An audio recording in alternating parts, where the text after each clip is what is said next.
Hello everyone, how are you? Jai Swaminarayan to all of you. Today we will discuss on population explosion and birth control on my channel Biology by Siddharth sir. Audio Jungle. Audio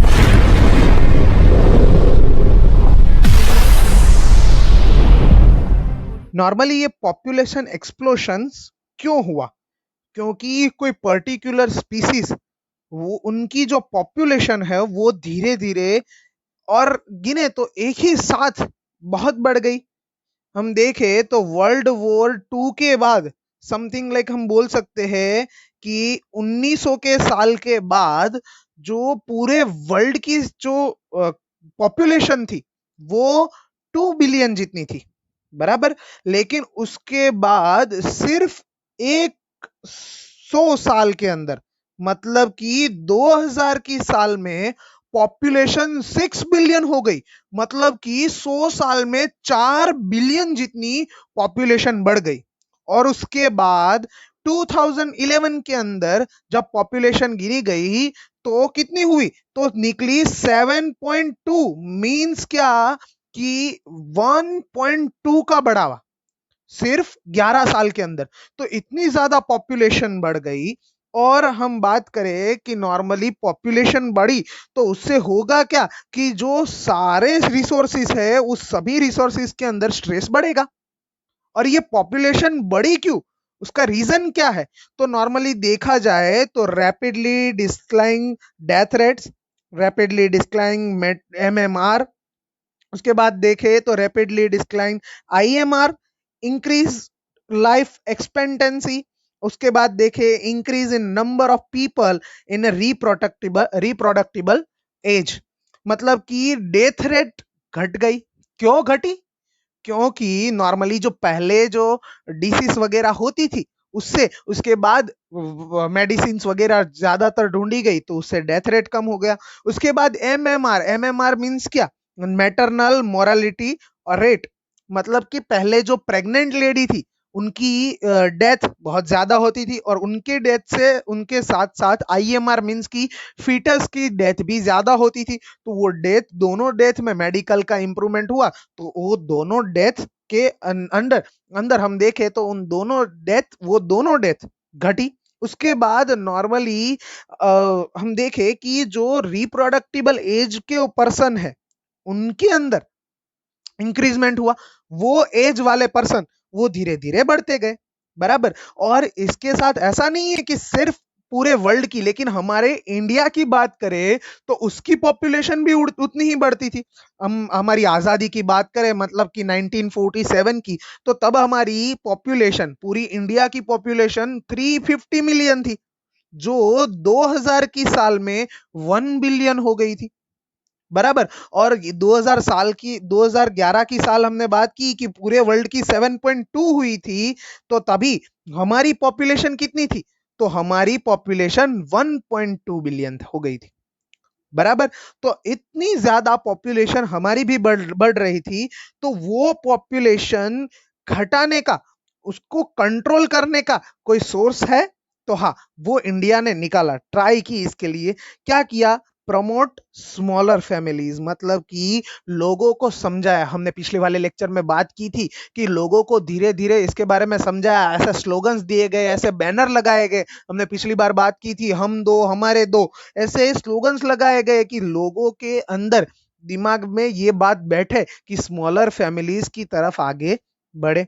उसके बाद एक marriage के लिए कोई legal as they दी, जैसे कि female की as 18 year ही होनी चाहिए, 18 ईयर से कम नहीं होनी चाहिए।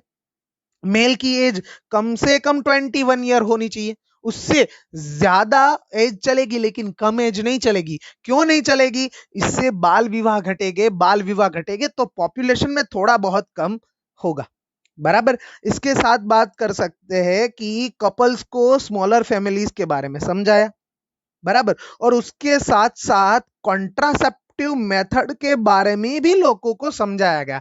हमने पिछले वाले लेक्चर में बात की थी कि जो गवर्नमेंटल या तो नॉन गवर्नमेंटल जो एजेंसीज है उन्होंने इसके लिए काम किया। हम नॉर्मली ये टीवीज वगैरह देखते हैं तो इनके अंदर कॉन्डम्स वगैरह की एडवर्टाइज आती है, तो वो एक तरह से कॉन्ट्रासेप्टिक मेथड है और उससे लोगों को धीरे धीरे इसके बारे में बताया गया। बराबर। अब हम बात कर रहे हैं ये कॉन्ट्रासेप्टिक मेथड की, तो वो कॉन्ट्रासेप्टिक मेथड एक तरह से क्या काम एग्जैक्टली करती है, क्यों लोग उसे ज्यादातर यूज करते हैं या तो क्यों यूज करना चाहिए। Should be easy to use, क्योंकि उसे नॉर्मली इजी हम यूज कर सकते हैं। बराबर। वो अवेलेबल भी इजीली हमें हो जाता है, उसके साथ साथ शुड बी इफेक्टिव, वो ज्यादातर इफेक्टिव है। नॉर्मली ये बर्थ कंट्रोल के लिए कॉन्ट्रासेप्टिक मेथड सबसे ज्यादा इंपॉर्टेंट है। Should not have a side effect, उसकी साइड इफेक्ट है लेकिन बहुत कम। उसके अंदर भी जब हम कॉन्ट्रासेप्टिक मेथड एक एक समझेंगे तो उसके अंदर देखेंगे कि कई कई कॉन्ट्रासेप्टिक मेथड की तो कोई साइड इफेक्ट है ही नहीं, किसी किसी की है, वो हम आगे देखेंगे। उसके बाद देखें तो should not interfere with the sexual drive, मतलब कि और उसके साथ साथ डिजायर और act on off the individual, मतलब कि नॉर्मली जो सेक्सुअल टाइम होता है उसके टाइम पे जो ये कॉन्ट्रासेप्टिव मेथड है उसके बीच में कुछ इंटरफियर नहीं करती। बराबर। इस तरह से वो हमारे हेल्पफुल होती है और नॉर्मली इजीली हम उसे यूज भी कर पाते हैं। इस तरह से कॉन्ट्रासेप्टिव मेथड है वो नॉर्मली हमारे जो हम बोल सकते हैं कि पॉपुलेशन है उसे कंट्रोल करने में हेल्पफुल हो सकती है। आगे बात करते हैं ये कॉन्ट्रासेप्टिव मेथड कौन कौन से हैं। तो नॉर्मली हम बात करें तो एक है नेचुरल या तो ट्रेडिशनल मेथड, दूसरी है बैरियर मेथड जिसके अंदर नॉर्मली बैरियर यूज किए जाते हैं, तीसरी है इंट्रा यूटेरिन डिवाइसेस आईयूडीएस, उसके बाद बात करें ऑरल कॉन्ट्रासेप्टिव, उसके बाद इंजेक्टेबल एंड इम्प्लांट्स, और नेक्स्ट लास्ट है सर्जिकल मेथड्स। ये सारी मेथड्स एक एक करके हम समझते हैं। सबसे पहले इसके अंदर है नेचुरल मेथड। अगर हम नेचुरल मेथड की बात करें तो नॉर्मली जो नेचुरल मेथड है it work on the principle of avoiding the chance of sperm and egg mating. Normally ये स्पर्म और एग की मीटिंग है उनको एक दूसरे के साथ मिलने से उनकी जो मीटिंग है उनको अवॉइड करवाता है, इनके चांस बनते हैं इनके अंदर। किस तरह से, तो इसके भी तीन पार्ट है। पहला देखें तो इसके अंदर पहला है पीरियोडिक पार्ट। पीरियोडिक मीन्स क्या, कि जिसके अंदर नॉर्मली क्या है कि नॉर्मली जो हमने पिछले वाले चैप्टर्स के अंदर मतलब कि चैप्टर 3 के अंदर हम समझे कि मेंस्ट्रुअल साइकिल, तो उस मेंस्ट्रुअल साइकिल के हम अंदर हमने बात की थी कि 14 नंबर के डे के दिन, बराबर, 14 नंबर के डे पे नॉर्मली ओव्यूलेशन होता है, मतलब कि ओव्यूल रिलीज होता है। बराबर। वहां पे हमने बात की तो नॉर्मली क्या होगा कि 14 तो ऐसा फिक्स नहीं है कि 14, ऐसा भी हो सकता है कि 2 दिन पहले भी रिलीज हो जाए या तो ऐसा भी हो सकता है 2 दिन बाद भी रिलीज हो। इसलिए नॉर्मली जो मेंस्ट्रुअल साइकिल है उसके 10th डे नंबर के डे से लेके 17th नंबर के डे तक, मतलब कि 14 डे के आगे वाले 3 दिन को छोड़ के और पीछे वाले 3 दिन को छोड़ के। बराबर। क्यों क्यों 3 दिन, क्योंकि नॉर्मली जब ओव्यूलेशन होगा ओवम रिलीज होगा, उसके बाद ये ओवम थोड़े टाइम के लिए ऐसे ही रहेगा, मतलब कि वो सक्सेसफुल होगा तब अगर मैटिंग हुआ, अगर उसी टाइम पे स्पर्म आए तो वो नॉर्मली ओवम को फर्टिलाइज करेंगे। बराबर। इसीलिए मेंस्ट्रुअल साइकिल के जब स्टार्ट होता है उसके बाद मेंस्ट्रुएशन खत्म होने के 5 दिन बाद, बराबर, टोटल मेंस्ट्रुएशन हमने बात की थी कि 5 दिन का मेंस्ट्रुएशन होता है, उसके बाद के 5 दिन मतलब कि टोटल 10 डेज को छोड़ के आगे के 7 डेज तक मैटिंग अगर ना की जाए तो उस टाइम पे नॉर्मली ये जो फर्टिलाइजेशन होने का जो प्रॉब्लम है वो नहीं होगा। बराबर, क्योंकि उस टाइम पे ओव्यूलेशन होने के चांसेस सबसे ज्यादा होते हैं। बराबर। और बाकी के टाइम पे अगर आप नॉर्मली सेक्सुअल रिलेशन रखो तो प्रेगनेंसी का कोई प्रॉब्लम रहेगा नहीं, बराबर। नेक्स्ट बात करते हैं विड्रॉवल। विड्रॉवल क्या है? तो नॉर्मली क्या होगा कि नॉर्मली जो सेक्सुअल मेथड चल रही हो, सेक्सुअल रिलेशन चल रहा हो, तब क्या होगा कि पेनिस वजाइना के अंदर जाएगा, बराबर। तो जब जो टाइम नॉर्मली जो हम बात कर रहे हैं स्पर्म का निकलने का टाइम है, मतलब कि सीमेन जब निकलेगा, बराबर। तो वो जब टाइम है, वो टाइम पे पेनिस को वजाइना से बाहर निकाल लिया जाए, बराबर। पेनिस को वजाइना से बाहर निकाल लिया जाए। कौन से टाइम पे हमने बात की? तो जब सीमेन का इंसेमिनेशन होने वाला है, उस टाइम पे पेनिस को वजाइना से बाहर निकाल लिया जाए, बराबर। Penis from the vagina during coitus just before ejaculation, बराबर। तो क्या होगा कि उस टाइम पे नॉर्मली अगर इंसेमिनेशन हुआ तो वो भी वजाइना के अंदर नहीं होगा, बाहर की तरफ होगा, बराबर। तो जो हम बात कर रहे हैं ये फर्टिलाइजेशन और प्रेगनेंसी, उसका डर नहीं रहेगा। नेक्स्ट बात करते हैं लैक्टेशन एमेनोरिया की। तो लैक्टेशन एमेनोरिया एग्जैक्टली क्या है? तो नॉर्मली जब लैक्टेशन प्रोसेस हो रही है, अब लैक्टेशन प्रोसेस क्या है वो हम चैप्टर नंबर 3 के लास्ट पोर्शन पे पढ़ चुके हैं। जब नॉर्मली प्रेगनेंसी के बाद जब डिलीवरी होगी तो डिलीवरी के वक्त डिलीवरी हो जाएगी, उसके बाद नॉर्मली ब्रेस्ट के अंदर हमने बात की थी कि एल्वियोली के अंदर मिल्क सिक्रीशन होगा, उस प्रोसेस को लैक्टेशंस बोला जाता है। तो ये लैक्टेशन एमेनोरिया एग्जैक्टली क्या है? तो जब लैक्टेशन हो रहा होगा, बराबर, तो उस टाइम पे मेंस्ट्रुअल साइकिल वो बंद हो जाएगी।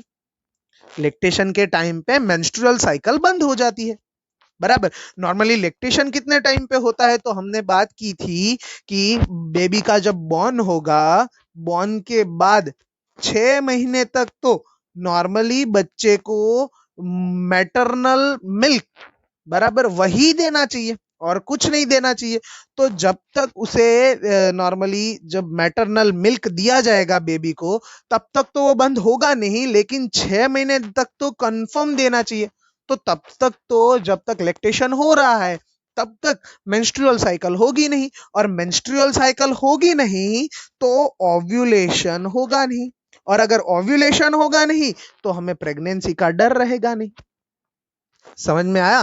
तो नॉर्मली जब तक लैक्टेशन हो रहा है, अब ऐसा भी नहीं है कि 6 महीने तक ही लैक्टेशन हो रहा है, बराबर। अगर आप नॉर्मली फीमेल है, बराबर, वो अपने बच्चे को जब तक ये लैक्टेशन चालू रखवाना चाहे, मतलब कि बच्चे को अपना मिल्क वो पिलाती रहे, तब तक नॉर्मली वो चालू रहता है, 1-1.5 साल तक तो वो चालू रहता है, बराबर। लेकिन अगर रेगुलरली उसे मैटरनल मिल्क दे दिया जाए तो उस टाइम तक नॉर्मली मेंस्ट्रुअल साइकिल बंद रहती है। तो मेंस्ट्रुअल साइकिल बंद रहेगी तो ओव्यूलेशन नहीं होगा, ओव्यूलेशन नहीं होगा तो नॉर्मली प्रेगनेंसी का डर हमें रहेगा नहीं। तो सेक्सुअल रिलेशन आप कभी भी इस टाइम पे कर सकते हो। समझ में आया? तो ये नॉर्मली हम देखें तो ये सारी मेथड नेचुरल मेथड के अंदर, या तो हम बोल सकते हैं ट्रेडिशनल मेथड के अंदर हम इन्वॉल्व कर सकते हैं, बराबर। लेकिन यहां पे देखो, as no chemical are used, the chances of side effect are nil. However, success of contraceptions is also limited, and therefore chances of failure of contraceptions are also high. मतलब कि फेलियर के चांसेस यहाँ पे बढ़ जाते हैं। Side effect नील है, zero side effect है, लेकिन फेलियर के चांसेस उतने ही बढ़ जाते हैं। रीजन क्या है समझते हैं। देखो, हमने यहाँ पे पहली प्रोसेस बात की कि पीरियोडिक टाइम, बराबर। समझो कि पीरियोडिक टाइम तो बराबर है 10 to 17 डेज, बराबर। लेकिन इसके अंदर कोई प्रॉब्लम हुआ, कोई ओव्यूलेशन 2-3 दिन पहले हो गया, या तो ओव्यूलेशन 3 दिन बाद हुआ, मेंस्ट्रुअल साइकिल में कोई प्रॉब्लम आया, प्रॉब्लम आ सकती है। उसके बाद बात करें विड्रोवल की, तो विड्रोवल करते वक्त अगर पेनिस से सीमेन निकलने ही वाला है, मतलब कि इंसेमिनेशन होने ही वाला है, उस वक्त अगर पेनिस को बाहर निकाल लिया, लेकिन कोई एक ड्रॉप अगर वजाइना के अंदर चला गया तो फेलियर हो सकता है। उसके बाद लैक्टेशंस की बात करें तो नॉर्मली इस टाइम तो मेंस्ट्रुअल साइकिल चालू होती ही नहीं है, लेकिन अगर लैक्टेशन बंद हो गया है, बराबर, और मेंस्ट्रुअल साइकिल स्टार्ट हो गई है, बराबर, नॉर्मली इसके बारे में पता तो चल ही जाता है, लेकिन कुछ प्रॉब्लम हो गया तो इसका फेलियर का चांसेस बढ़ जाता है। तो इसकी साइड इफेक्ट जीरो है, लेकिन फेल्यूर के चांसेस ज्यादा है, बराबर। नेक्स्ट आगे दूसरी मेथड के बारे में बात करते हैं, इट्स अ बैरियर मेथड। कौन सी मेथड? बैरियर मेथड, जिसमें क्या किया जाएगा कि बैरियर लगाया जाएगा।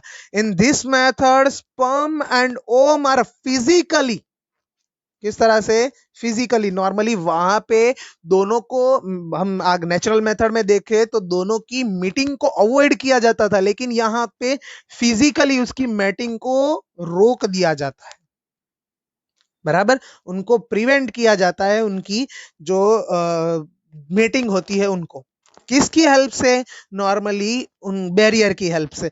बैरियर कौन से? तो नॉर्मली जो मेल का बैरियर है और फीमेल का बैरियर है वो यहाँ पे दिखाया हुआ है, बराबर, जिसको नॉर्मली हम कॉन्डम्स के नाम से जानते हैं। ये मेल का कॉन्डम्स है, ये फीमेल का कॉन्डम है, बराबर। एग्जैक्टली इनका यूज किस तरह का और ये काम कहां पे आते हैं उसके बारे में बात करते हैं। नॉर्मली जो कॉन्डम्स के बारे में बात करें, then barriers made of thin rubber of और लेटेक्स, नॉर्मली ये रबर और लेटेक्स से बने हैं। इससे क्या हेल्प होगी कॉन्डम के बारे में देखें तो, इससे रबर और लेटेक्स से हेल्प क्या होगी कि इजीली यूज भी कर पाएंगे, बराबर, और नॉर्मली वो मेल के जो पेनिस होगा या तो फीमेल के अंदर हम बात करें उनकी सर्विक्स होगी, बराबर, उनको नॉर्मल वो इजीली कवर कर पाएगा, बराबर।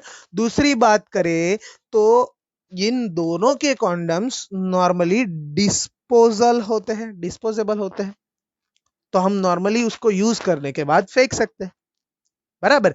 उसके बाद बात करें कि ये सबसे ज्यादा हेल्पफुल कहां पे होते हैं। हमने नेचुरल मेथड के बारे में बात की, लेकिन नेचुरल मेथड की कोई ऐसी हम बात करें कि उसका कोई ऐसा फायदा नहीं है कि वो उससे एसटीडी को रोक पाए। उससे तो एसटीडी बढ़ने के चांसेस हो सकते हैं, लेकिन सेक्सुअल ट्रांसमिटेड डिसीज को हम बैरियर मेथड से रोक सकते हैं। आगे देखते हैं कि इनके अंदर नॉर्मली बैरियर के अंदर जो मेल के लिए बैरियर यूज होता है उसकी मेन ब्रांड, उनका नाम है निरोध, बराबर। और फीमेल के लिए क्या नॉर्मली यूज होता है? देन डायाफ्राम्स है, या तो सर्विकल कैप्स है, या तो वॉल्टस है।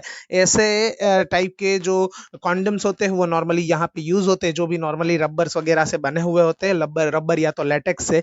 तो वो नॉर्मली फीमेल की सर्विक्स होती है उनको कवर करता है, तो जो स्पर्म को अंदर एंट्री लेने से रोकता है। और नॉर्मली ये जो फीमेल के कॉन्डम्स के बारे में हमने बात की, तो उनकी एफिशिएंसी बढ़ाने के लिए क्रीम्स, जेली या तो फॉर्म्स वो नॉर्मली यूज किए जाते हैं, बराबर। नेक्स्ट बात करते हैं इंट्रा यूटेरिन डिवाइस की, आईयूडीएस की। तो ये क्या है? ये एग्जैक्टली है क्या?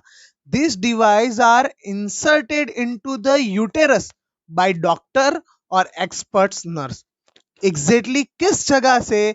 तो वजाइना के थ्रू यूटेरस के अंदर कुछ चीज इंसर्ट की जाएगी, बराबर। वो कौन सी चीज? देन आईयूडीएस, बराबर। ये एग्जैक्टली उसे बोला जाएगा आईयूडीएस। किस किस चीज को और एग्जैक्टली कौन सी चीज को, उसका स्ट्रक्चर हम नेक्स्ट स्लाइड में देख रहे हैं, लेकिन अभी इसके बारे में बात कर रहे हैं आईयूडीएस की। देन ये नॉन मेडिकेटेड है, बराबर, like lips hopes, increase phagocytosis of sperm, मतलब कि ये स्पर्म को मारने के लिए होते हैं, बराबर। स्पर्म के लिए ये वन टाइप ऑफ फेगोसाइटोसिस। कौन कौन से? देन कॉपर टी, कॉपर 7, उसके बाद मल्टीऑइड 375 है। ये सब करते क्या है? तो स्पर्म की जो मोर्टालिटी है उसको डिक्रीज कर देते हैं, बराबर। उसके साथ साथ ये ऐसे हॉर्मोन्स भी रिलीज करते हैं, समथिंग लाइक प्रोजेस्टेरॉन, LNG-20, ये सभी यूटेरस के अंदर रिलीज हो गए तो उससे क्या होगा कि इम्प्लांटेशन की जो पॉसिबिलिटी है वो एकदम जीरो हो जाएगी। और उसके साथ साथ जो सर्विक्स होगा वो स्पर्म का दुश्मन बन जाएगा। बराबर। तो ये इसका बेनिफिट है। बराबर। ये एग्जैक्टली इसका स्ट्रक्चर किस तरह का होता है, तो इस तरह का उसका स्ट्रक्चर होता है। बराबर।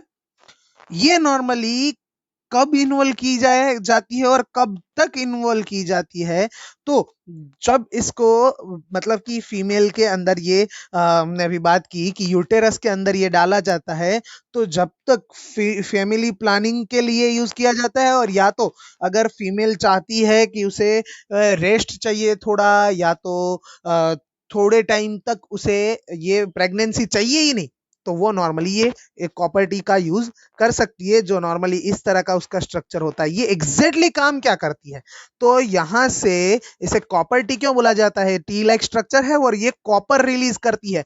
तो कॉपर रिलीज करेगी, वो कॉपर रिलीज होगा वही स्पर्म को, नॉर्मली स्पर्म के लिए वो बोला जाएगा फेगोसाइटोसिस, मतलब कि स्पर्म को वो मार देगा। तो इस तरह से ये 3 कॉन्ट्रासेप्टिव मेथड इस लेक्चर में हम पढ़े, बाकी की 3 हम नेक्स्ट लेक्चर में पढ़ेंगे। Okay, thank you.